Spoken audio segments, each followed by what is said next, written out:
Good afternoon, mga pastors, Pastor Iman and Pastor Roger, and also to all our students around. Today is the last week of the month of love. So the theme this afternoon is If I Love. So CCA students, if you have your Bibles with you, open with me in the book of 1 Corinthians chapter 13, verses 1 to 8. 1 Corinthians chapter 13, verses 1 to 8. This is the writings of Apostle Paul to the Corinthian brethren, wherein he reminded them what kind of love we should possess. Now, when we say if, that is conditional. If I love. Now, Paul is telling them, if I love, these are the things that I want to show. Yes, love is a deep feeling, but more than a feeling, it is an action. We understand that words are not louder than actions. Now, I will share to you 4 things that we can read in verses 4, 5, 6, and 7, wherein Paul described what is love and what it does. So yung love na pag-usapan natin is not just like a mere feeling, but it is something that could be felt and could be heard, could be seen, and above all, it could change. Now, the first thing I will share to you is in verse 4. Paul said, "Charity suffereth long and is kind. Charity envieth not, charity vaunteth not itself, is not puffed up."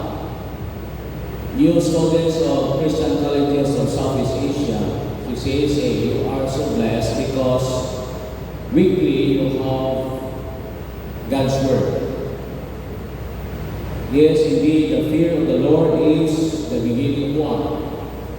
Wisdom. Now the Bible says here that if I love, in verse 4, I will be very patient.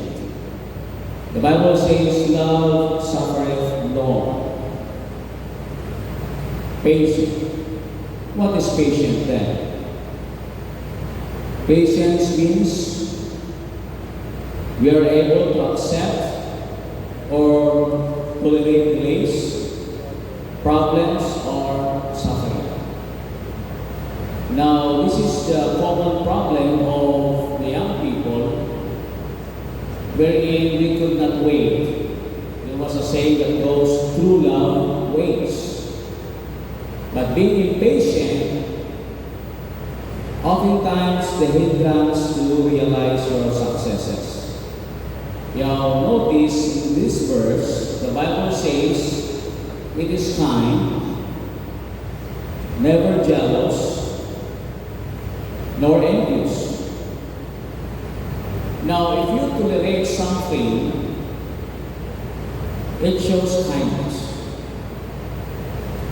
Now, God is not overlooking sin. Sin is a sin.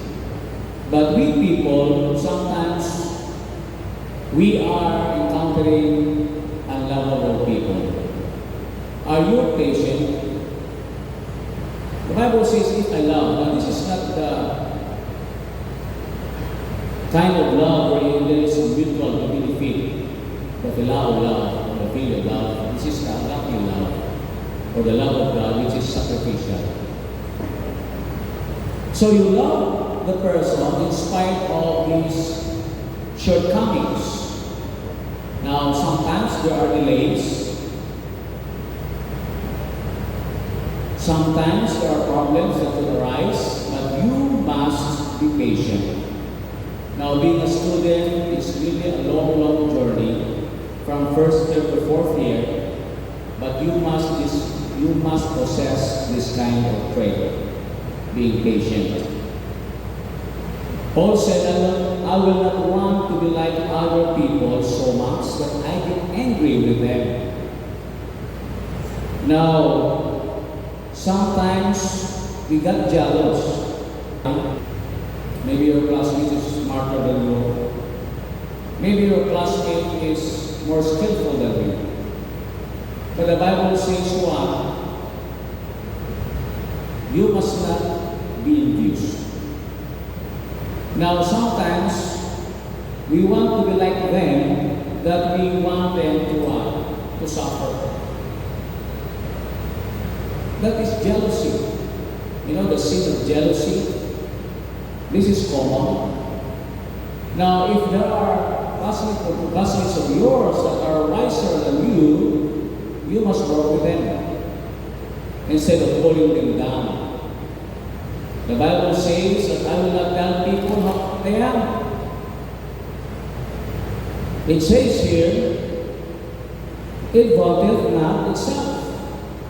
Now, it's good to know that you are maybe an achiever, maybe a kind person, but allow people to praise you. Do not tell them how good you are, because sometimes you are impatient. You want it to be noticed. But the Bible says love is patient. Paul said, I will not think that I am better than other people. It is not puffed up. You know, you brag about your achievements. Maybe you are a student athlete. You have just won a championship. Do not brag about it. The Bible says that if you are a loving person, you should not think that you are better than the other. Well, in fact, the Bible says that you should esteem them better than yourself, and that is humility. So you need to be patient. You must be patient with your attitude. Yes, of course, maybe you are excelling in your class. Maybe some are very slow, but you must not boast about it. You must not think that you are better than the other. Be patient to your slow classmates. Now, it's not a discrimination. Some are really slow to comprehend or grasp. But if you love your classmate, you must bear with them. So if I love, I will be very patient. Be very patient. Maybe some of you are fast learners, but you must be patient with others. The second one that we can find in this text, Paul said, if I love, I will always be polite. In verse 5, the Bible says, doth not behave itself unseemly, seeketh not her own, is not easily provoked, thinketh no evil. I will always be polite. Being polite means you are respectful and you are considerate. Are you respectful to your teachers? Siguro sa daan, kung makasalubog nyo, minsan hirap magsabi ng good morning or hi, right? Minsan magkabanggaan na lang, hindi ka makapag-sorry. So if you love your teacher, your proctor, mentor, or professor, you must be polite.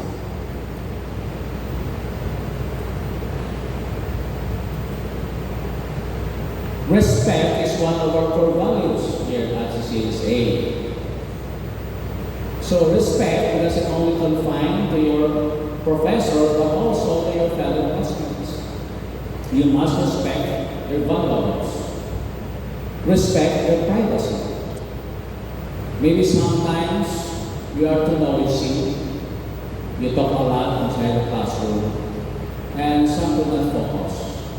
If you are through your exams, or your seatbelts, you must respect your seatmates.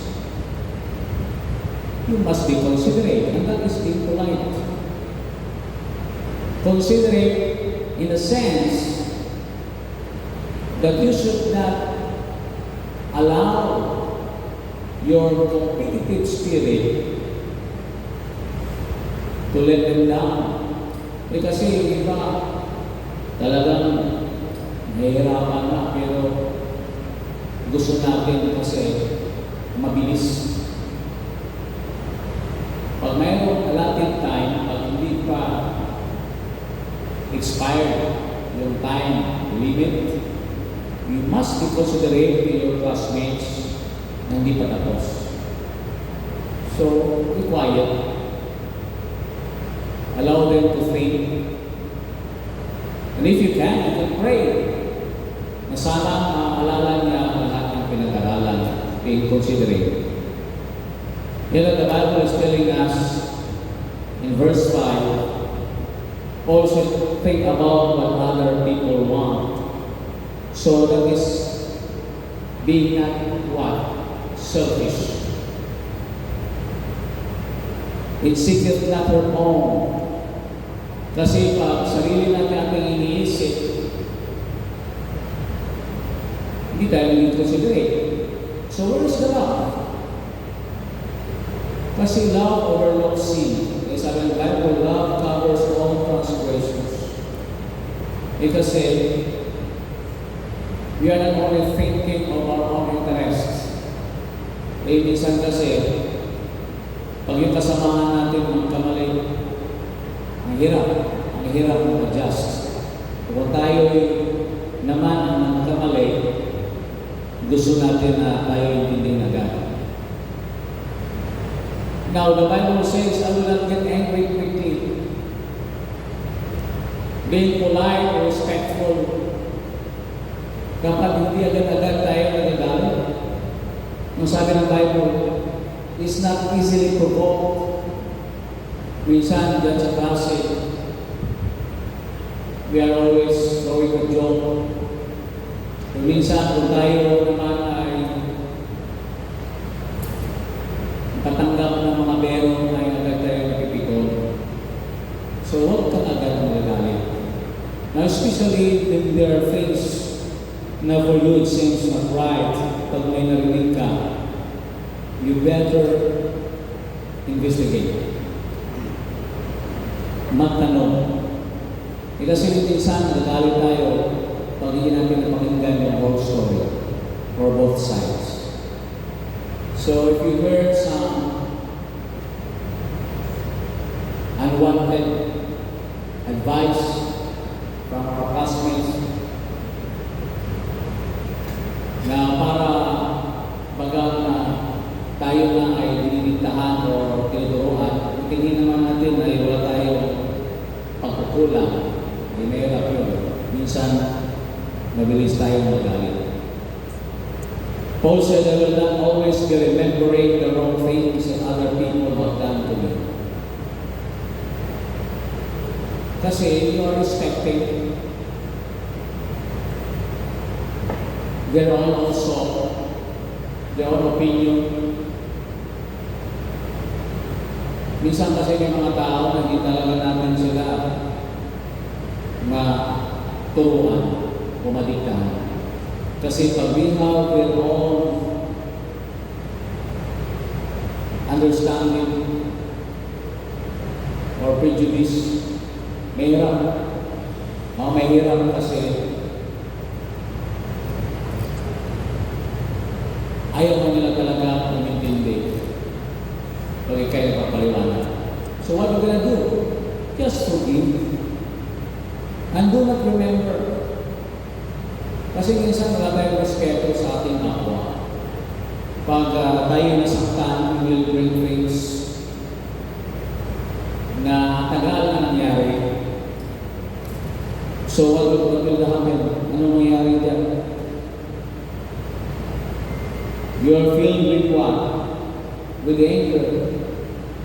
Kaya sabi ng Bible, napakaganda ako, sabi ng Bible, thinketh no evil. Are you thinking bad about your peers?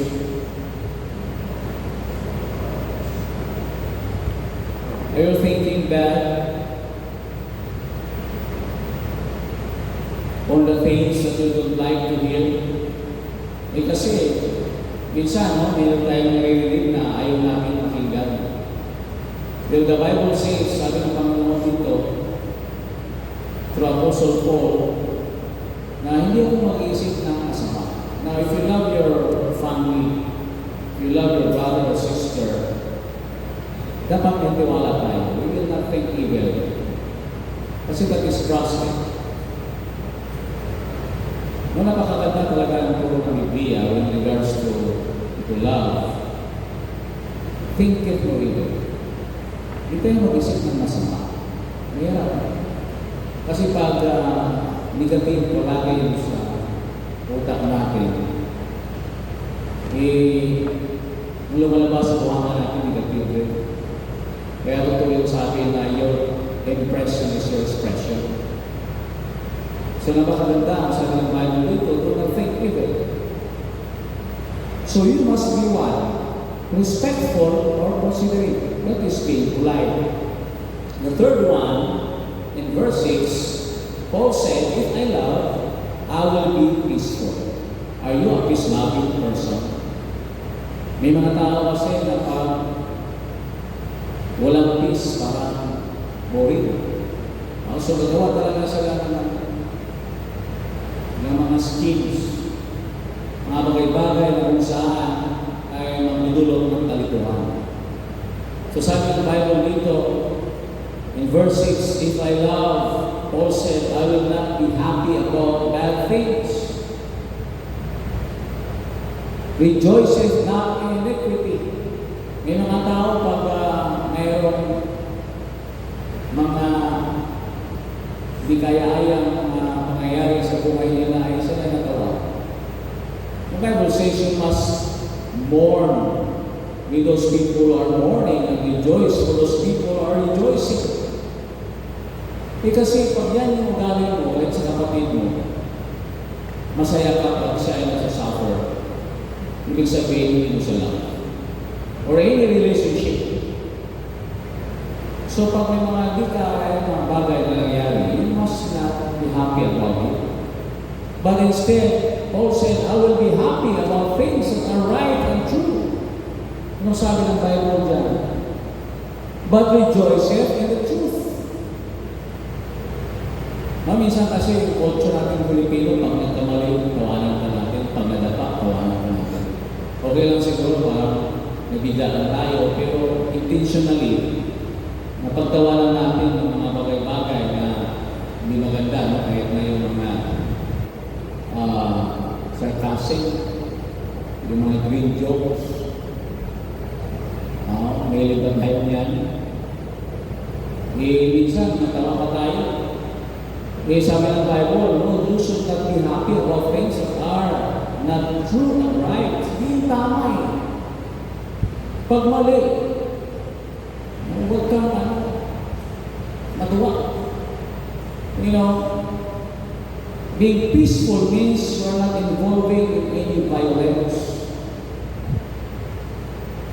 Ngayon kayo, college naman kayo. Pero yung high school life, siguro, yung elementary days yun, siguro naging bully kayo. One remarkable event was experience of being the prefect of discipline. Talagang it's very rewarding na pagtapos ng klase, ng school year, mayroong student na lapit sa akin na, Pastor, salamat kasi ngayong taon hindi ako nabuli. Salamat kasi hindi ako nabuli. Malaking bagay yun sa kanya. Kasi hindi ba talaga bully? So sa mga schools, mayroon yan mga rules yan na anti-bullying. So there are forms, or many forms of bullying. Pero sabi ng Bible, dapat hindi tayo maging masaya niyan natuwa. Kasi hindi natin alam yung pasensya ng taong binubuli natin. Baka sa kanya, napakabigat yan. Kahit nasa social media, yung iba talaga nasusuicide. Mahalin natin yung kapayapaan. Pag sa kaso natin ay orderly and decently, then be happy about it. Kasi you are focusing on your studies. Do not be a distraction. Marami kasi nag-distract kasi yung silid paaralan ay hindi na conducive for learning. Ang daming distraction. Now, kung you are not sincere in your studies, you must be considerate to others. Kasi sila, focus na focus. Alam niyo, pag maraming mga distractions, usually, hindi ka nakapag-focus. So, instead of looking for violence, mas maganda na tapusin mo yung araw na masaya ka. Sabihin mo nga sa katabi mo na I love God, I love God. Everybody, I love God. Sabihin mo sa katabi mo, I love God. So, mahalin mo ang Panginoon sa buhay mo. Love the Lord thy God with all thy heart. My peace I give to you, sabi ng Bible. You know na ang Panginoon ay author ng peace, hindi confusion. Pangalawa, you must love yourself. Sabihin mo sa sarili mo, I love myself. Sabihin mo katabi mo, I love myself. Okay? Kasi if you love yourself, nagiging mapagmahal ka rin sa iba. Alam niyo yun? Pag hindi mo love ang sarili mo, talaga contagious yan eh. Pag mahilig ka sa violence, yung sa utak mo palaging magulo. Kaya minsan, transferable yan. Yung last, sabi sa tabi mo, I love you. I love you. I love you.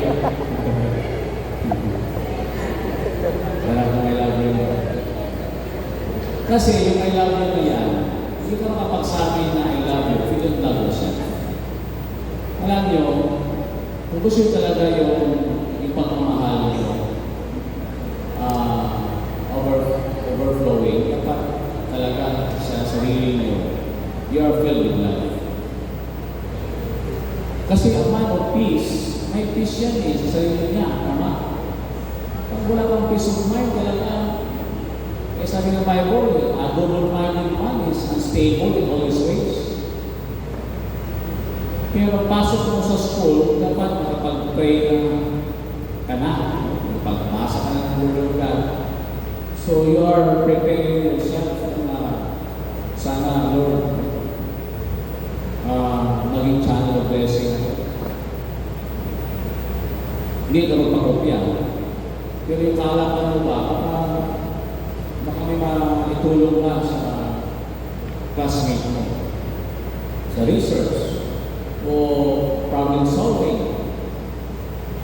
So, ang ano peace, pag yung you are really habol, nakapagod yun. At the end of the day, wala kayong yan, kuha talaga. Sayang yung pamasabi nyo, sayang yung di ba, sakripisyo nyo, di ba, sa inyo, mahal na. Pinanggalingan.